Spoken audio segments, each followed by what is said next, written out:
Good afternoon, ladies and gentlemen. My name is Kenneth Laker, and it's my privilege to serve as the 1999 President of the IEEE and to be your host for this afternoon's events.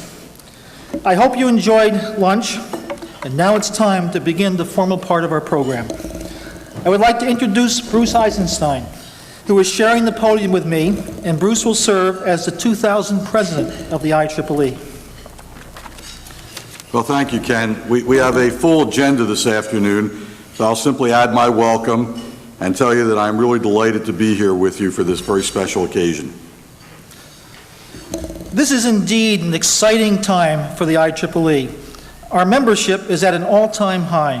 1998 saw the largest annual membership increase in our history, and that trend is continuing this year. Electronic delivery of information is redefining the IEEE and our publishing operations. For example, new technologies are making it easier to cross-link and search IEEE information and cost-effectively generate print and electronic publications from a common database. And we are creating more electronic products and services as we speak. IEEE standards are now provided online, and the IEEE electronic library is now available via the internet. This means increased productivity for thousands of technology professionals, engineers, scientists, students, and researchers who can easily access IEEE technical information from their desks anytime, any day. This afternoon, we're celebrating fresh ideas and inspired, spirited innovation. The IEEE and its predecessor societies, the American Institute of Electrical Engineers and the Institute of Radio Engineers, have done this for almost a century.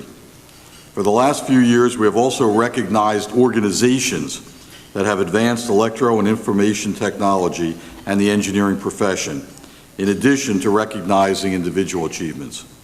We are holding this ceremony today to honor two 1999 recipients of the IEEE corporate recognitions and the recipient of the 1999 IEEE Ernst Engineering Leadership Recognition.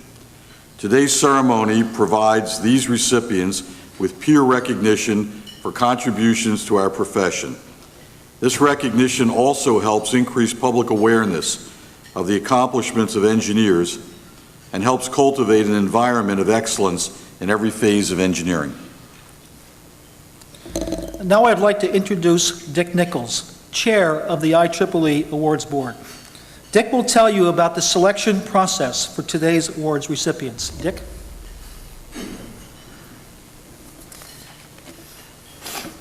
Thank you, Ken. The IEEE Awards Board administers the 7 categories of awards that are listed in your program. Each year, members of the Institute and its societies, and non-members as well, nominate candidates for IEEE awards and recognitions.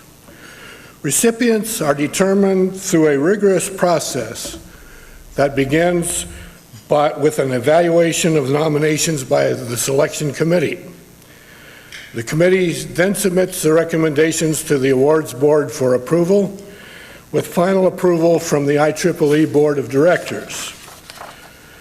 The IEEE is taking several steps to increase the visibility of our entire awards program through such events as this luncheon, through advertisements in publications such as the Wall Street Journal and this year the Financial Times of London, and by raising the level of our awards honoraria. These awards are made possible by the generosity of a great many sponsors, all of whom are mentioned on page 10 in your program. Today we are pleased to welcome our sponsors who are represented at this luncheon: AT&T Labs, IBM Corporation, Lucent Technologies, Philips Electronics NV, Nokia Corporation, Sony Corporation, Kiyotomiyasu, and Toshiba. On behalf of the awards board and its committees, I would like to thank everyone who makes the IEEE awards program possible. Thank you.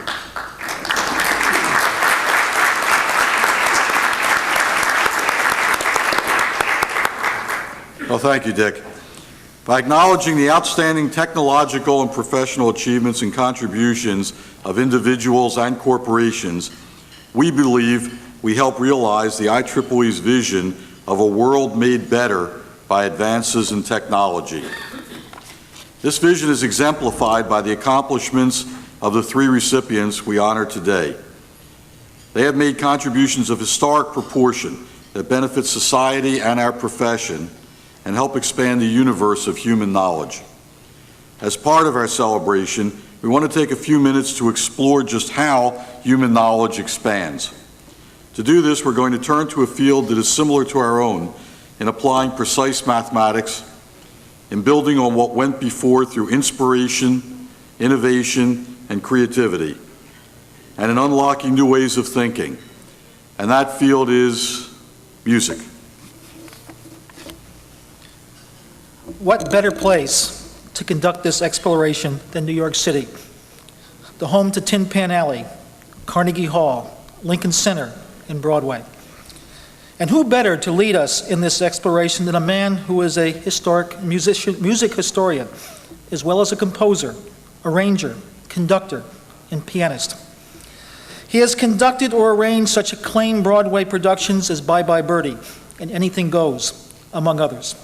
And he has been musical coordinator for television programs like Hullabaloo, Barbra Streisand, and The Today Show. Please welcome Mr. Ted Simons.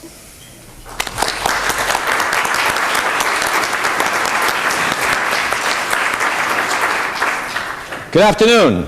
You know, according to the most accepted scientific theory, 15 billion years ago, give or take 5 billion, there was nothing. Nada. Zilch. Not even space. Not even time. Not even, if I could have time in a bottle. Then came an eruption, greater than a zillion, quadrillion car alarms.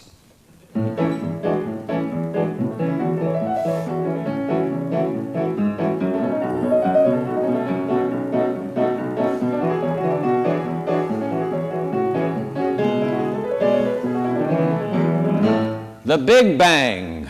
What a piece of engineering. Bingo, we've got a universe expanding like crazy. And to make the longest story imaginable very short, here comes galaxies of stars, planets, pulsars, quasars, woo! A whole cosmos of celestial bodies. Harmonically speaking, it's the music of the spheres.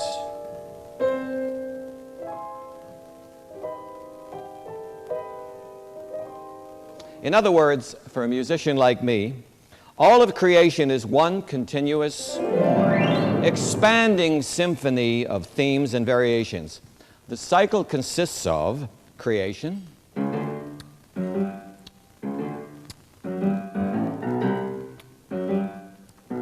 discovery,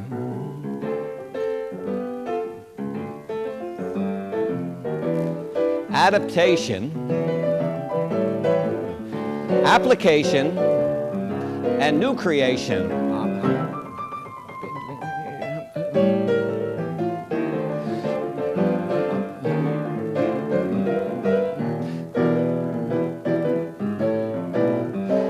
Now you see, just as the universe has its own special music, music itself has its own alternate universe. It goes like this. A composer creates.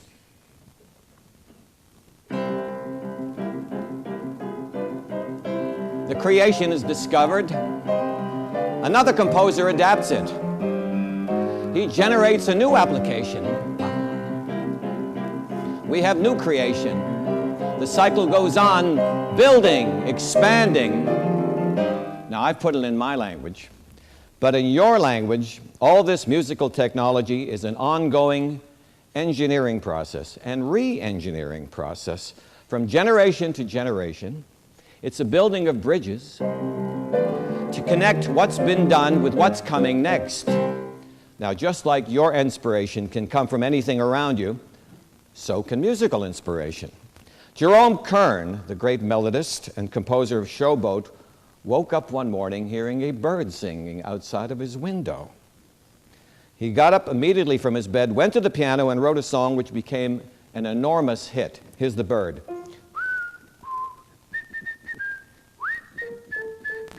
And here's the hit. I've told every little star just how wonderful you are. Why haven't I told? Now, how we got that whole song from one little bird beats me, but that's inspiration. The bird may have flown away, but the song remains forever. And how about the music a composer makes from his own environment, from the pulse and sound of life around him? It's just like found art. In An American in Paris, George Gershwin did just that with the taxi horns he brought home from Paris just to give it an authentic flavor.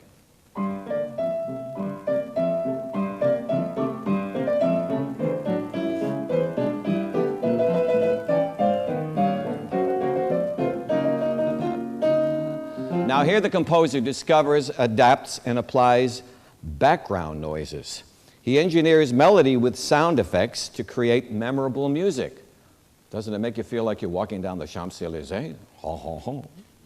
And speaking of memorable music, there's a tale told of the memorable scientist Albert Einstein, who was also a passable violinist and liked to play string quartets. And some of his professional friends from New York, musicians, came down one Sunday afternoon and they were all playing a Mozart quartet. And they're playing along and Albert Einstein comes in late. So the leader stops the group and says, let's take it again from letter B, please. And they go back to letter B and Albert Einstein comes in early this time. And the leader is very perplexed and he says, Al, can't you count? That was Albert Einstein too. Sometimes people will write music thinking it's theirs, and it turns out 10 years later in court that they were mistaken. Jerry Herman wrote this little ditty thinking it was his own divine brainchild. Hello, Dolly. Well, hello, Dolly. But he had obviously derived it, knowingly or not, from this other little ditty from 1928 called Sunflower, you're my sunflower. That's less a case of building on what's gone before than cloning what's gone before it. And take the glorious final movement of Beethoven's Ninth Symphony, the Ode to Joy.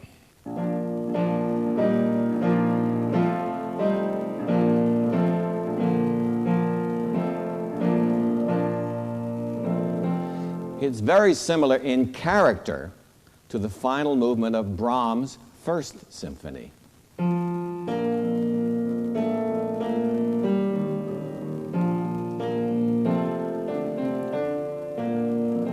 People considered Brahms Beethoven's heir apparent, and he wrote powerful, large works just like those of Ludwig van Beek.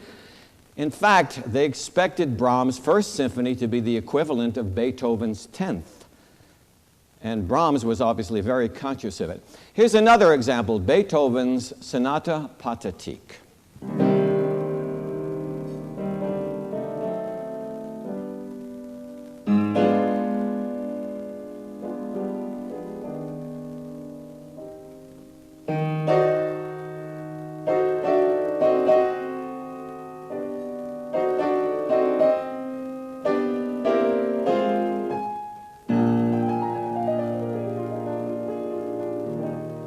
Now listen again as I pare it down a little for you. Listen closely.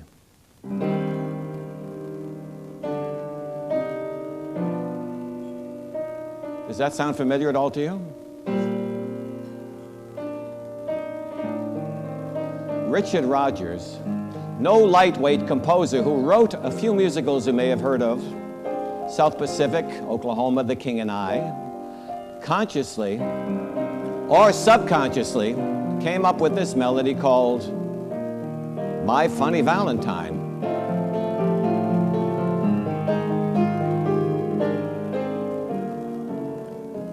Did Rodgers hear the pathétique in his head when he wrote that?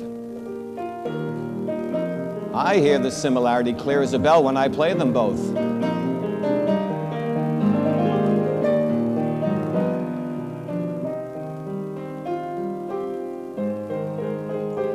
Here it comes again. Listen closely.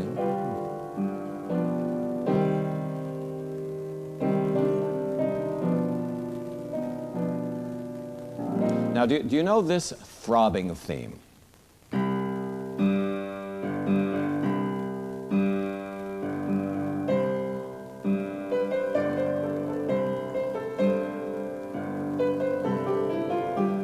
Ravel's Bolero. Now listen to this.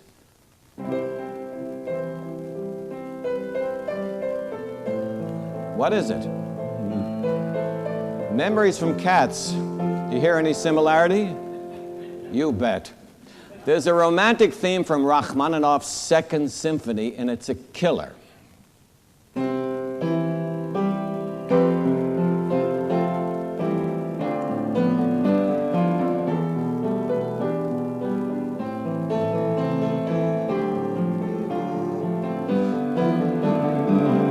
French horns, dee-dee-da-da. That melody was expanded twice. First in a popular song called I Can't Get Started. I've flown around the world in a plane. And later on in a rock classic called Never Gonna Fall in Love Again. Cole Porter was influenced by Ludwig van Beek. Listen to this.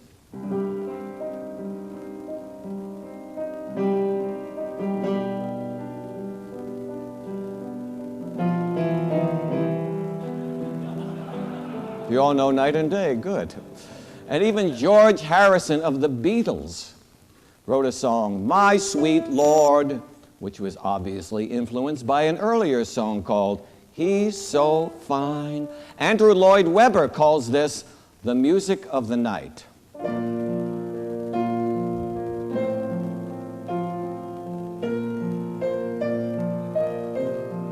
I call it school days, dear old golden rule. In the final analysis, it's all technology, it's all engineering.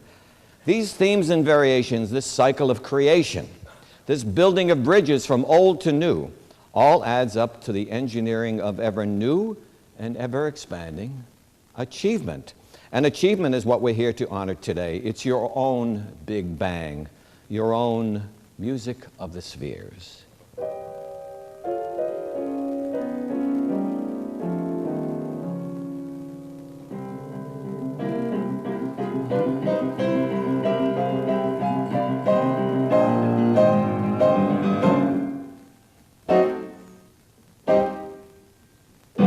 Thank you.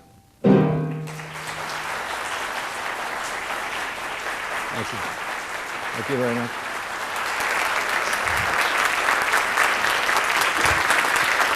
Thank you.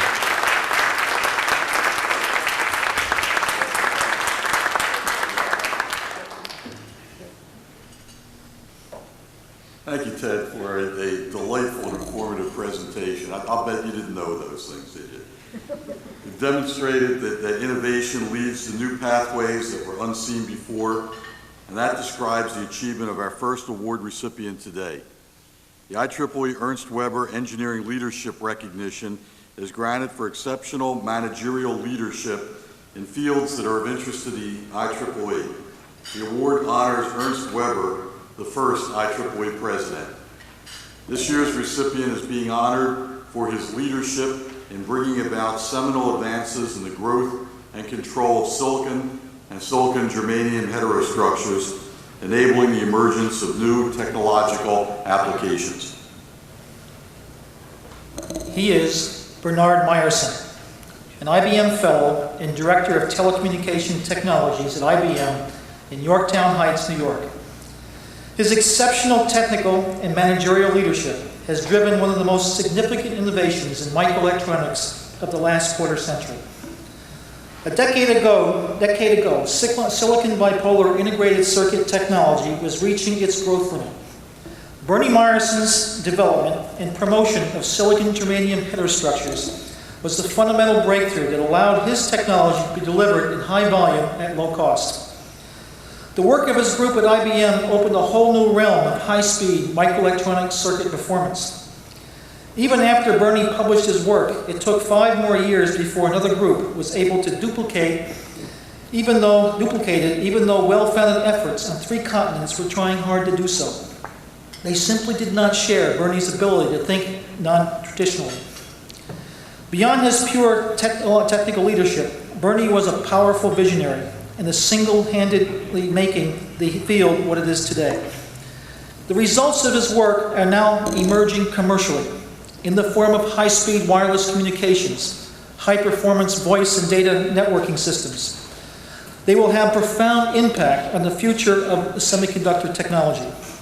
In addition to his scientific and technical accomplishments, Bernie displays constant enthusiasm that fosters a similar excitement among his collaborators.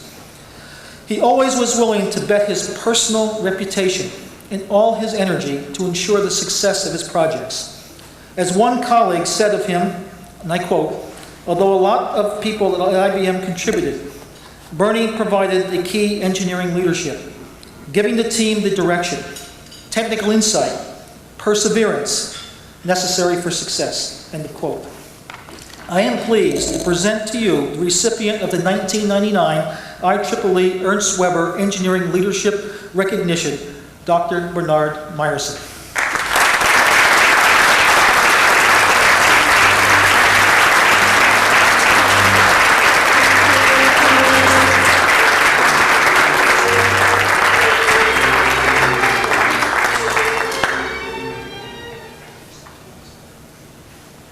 Leading me to a microphone is always a dangerous event. I'm tremendously honored. I'm delighted, mention was made of my team. I should explain that at the bottom of its swing of this particular pendulum, the team consisted of myself and a gentleman named David Hermé, and that's it. The program actually shrank to us two. We sat there in my office, having both been advised that it would be really good for our careers to get out of bipolar technology, staring at these 100 gigahertz bipolars and this extrapolation I had that said that it would take about a decade for conventional technology to reach where we were on that day. And we decided not to punt, and we did in fact bet quite a bit on this, with fairly astounding results. To the team's enormous credit, when this all was said and done, if you look around yourselves today, virtually the entire industry in approximately the last 6 months has thrown in the towel and has gone into hot pursuit mode, and several people actually are already out there chopping with us out in the commercial enterprise area. It has been a tremendous, tremendous effort of a lot of people. It's not about one person. I will admit to having on occasion been the human dartboard, but that comes with the turf. I also will admit to having had some of the strangest managerial requests in history in IBM. In light of the shows you what an engineer is like, by the way, during this talk, all I could think of when he was playing Cats as being the derivative off Rachmaninoff, I was thinking Charlie Brown. So this tells you about engineers. I see I'm a physicist, that's a safe crack. I wasn't going to do that till I got out the door. I actually hold a record, however, you see, for artwork myself. My group has had a long tradition because we've always had very few people. And they do work insane hours that they tend to lighten up at times. Now, to an engineer, what this means is you're sitting there laying out an integrated circuit and you have to draw some artwork because you've had enough drawing heterojunction bipolar transistors. That gets a little boring after a while. The strangest memo I've ever received in my career at IBM, and God knows people will testify, I've gotten strange ones, was from a fellow named Jeff Aieke in our Burlington, Vermont mask house. And it said, roughly, and I quote, give or take, "Dear Bernie, I have to request that you re-examine the eyebrows in the giraffe in the train traversing Savannah because they don't pass the ground rule checker in our deck." Now that's definitely one of the winners, and in fact we did correct the eyebrows on the giraffe and it did pass, and that went on in fact to be the first successful commercial product that we built in this particular technology. So it's had a long run. There are a lot of other people who deserve equal credit in this, but I thank you very much for yours.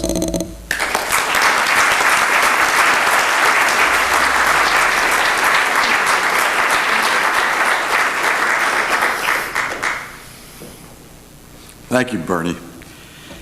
Now we're pleased to honor two exceptional organizations by presenting them with IEEE Corporate Innovation Recognitions. These awards honor exemplary contributions by an industrial entity, a governmental or academic organization. The contribution may be an innovative product, system, or concept that results in a major advancement of electrotechnology. The first recipient is BBN Technologies of Cambridge, Massachusetts. BBN is being honored, and I quote, "for pioneering contributions to computer networking technology through the development of the first packet switches, the ARPANET interface message processor, and the terminal interface message processor," end of quote. BBN Technologies was founded in 1948 as Bolt, Beranek, and Newman Incorporated, and today is part of GTE. From its beginnings, BBN has played a central role in the development of the communications industry as we know it today. In the late 1960s, BBN was part of a team organized by the Department of Defense's Advanced Research Projects Agency to build and deploy a wide area packet-switched computer network they called ARPANET. ARPANET, known in its later incarnation as the Internet, is today considered one of the most significant social and technological developments of the century. In fact, this month marks the 30th anniversary of BBN's role in establishing the Internet. It was in September 1969 that BBN installed the first interface message processor at UCLA, making it the first host computer to be connected to the ARPANET. A small team of BBN scientists and engineers spearheaded the design and implementation of the network's packet switches. BBN's task involved a series of complex technical trade-offs, extensive hardware and software development, and an extraordinary amount of design. Nevertheless, after just 1 year, the team produced working packet switches that remained in use until the ARPANET was decommissioned nearly 20 years later. The fine balance of theory, practice, hardware, and software that is evident in BBN's seminal packet switching work has been extended to provide an overall design and operations philosophy that remains influential in cutting-edge network communications today. BBN Technologies remains a renowned center of research, development, and engineering and network technology. The company plays a key role in the groundbreaking development of networking, email systems, packet satellite and packet radio systems, and internet routers. Accepting the IEEE Corporate Innovation Recognition is Robert Tad Elmer, President of BBN Technologies. Tad is responsible for more than 750 scientists and support staff who work on research and development at BBN.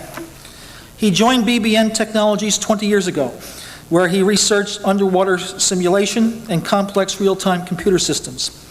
The U.S. Department of Defense has declared one of the projects he managed as a national asset. Ladies and gentlemen, Tad Elmer.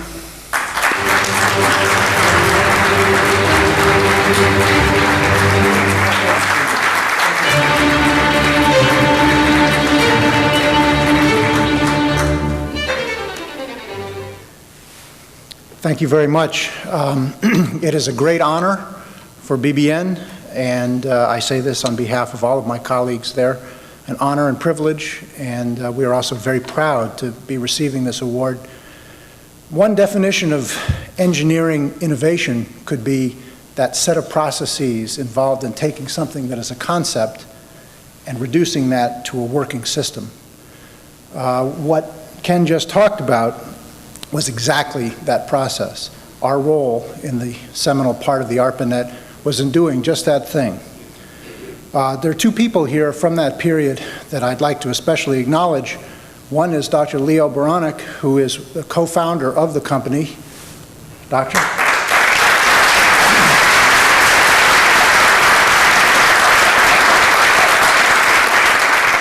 Without his wisdom, none of BBN would be represented here, or it'd be BN and it wouldn't be the same.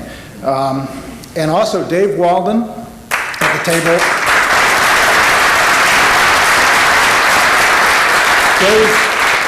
Dave wrote a lot of the code that was in the IMP and ended up being a president, going through many parts of his career at BBN, being president of the BBN Technologies, then called BBN Laboratories, which I now have. The kind of work in taking a concept to a working system is special. It's hard. It involves the strange bedfellows of innovation, creativity, and hard-nosed discipline. You don't usually find those two things in the same place, but that's what's necessary to do that kind of work. It's exemplified in that project, and that kind of work is still going on today. It just hasn't changed the world yet. And we still do it. Thank you very much.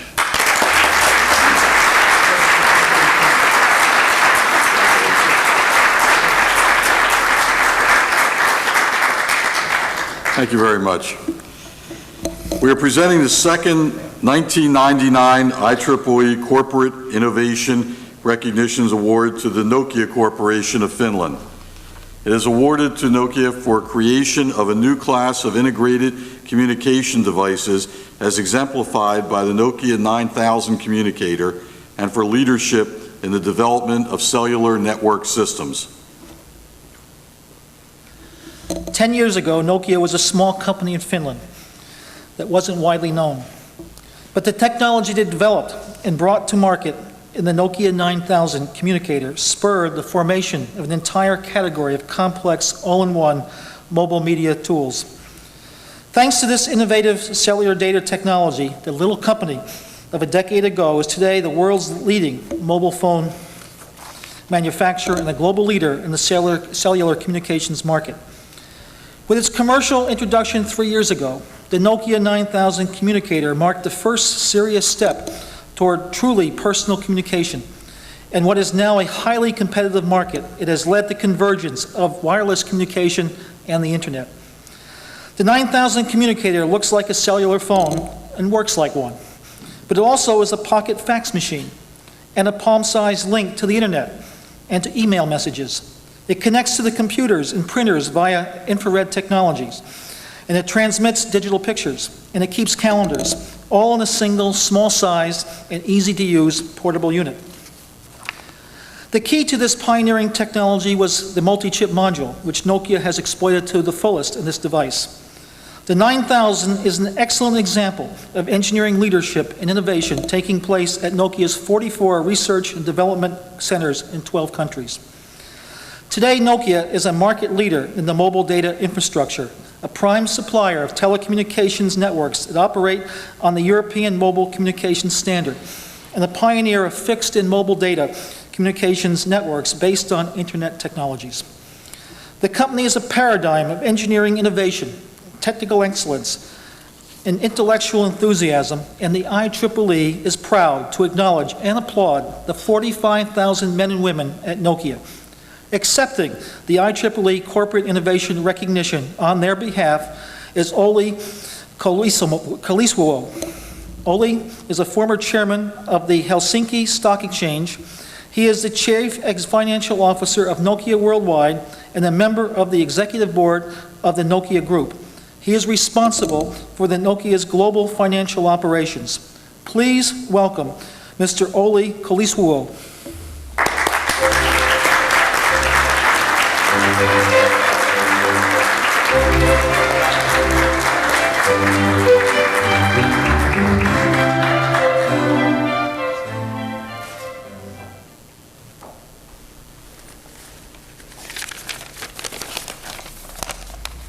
It is obviously a great honor for me to be here receiving the IEEE Corporate Innovation Recognition for Nokia Corporation and especially the Nokia 9110 communicator. Of course, very impressed. I was looking at the luncheon table, the name or the list of the past recipients and really being able to see Nokia join that team of very impressive companies. It's something very impressive and gratifying. Innovation is not something that comes by snapping fingers. It's always based on knowledge and information around us, not just imagination. Everybody can be innovative if led and coached in the right way. The innovation can be fostered by supporting the ideas in a team, and really we are talking about team effort here. And then simply by continuing to support as the ideas as they are being developed into higher level and ultimately to products, which is obviously very important in an industrial corporation. Every one of us can be part of an innovation engine. When our knowledge is combined with enthusiastic spirit and openness to everything new. Nokia's roots are in Finland, as we heard. Finns have always been very, very positive towards new ideas, especially technical ones. Living in a sparsely inhabited country has created a tradition of coming up with solutions to practical problems and doing things with our own hands. And this has planted an engineer in almost every Finn. But Finland is too small a country to find enough competencies at home. Today, Nokia is a truly global company. We have presence around the world and a geographically distributed R&D organization. In our case, that means that we can do, and we are doing our R&D from an idea to products in all our sites.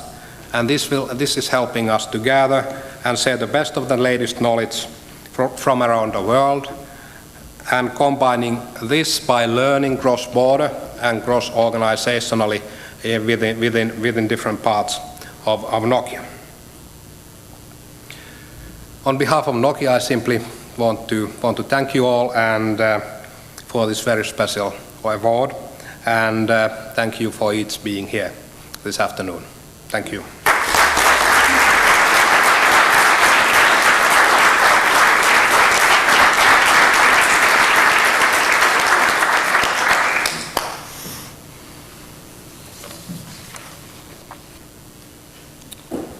Thank you, Oli. Ladies and gentlemen, this brings us to the end of our program. This has been a wonderful opportunity for the IEEE to show its appreciation to distinguished award recipients you have met today. You have seen these renowned innovators truly breathe life into the IEEE's vision of a world made better by advance in technology. They are building the bridges that connect what has been achieved to what could be next. Bruce and I would like to thank all of you for being a part of this 1999 IEEE Corporate Recognitions Luncheon. We wish you a pleasant afternoon.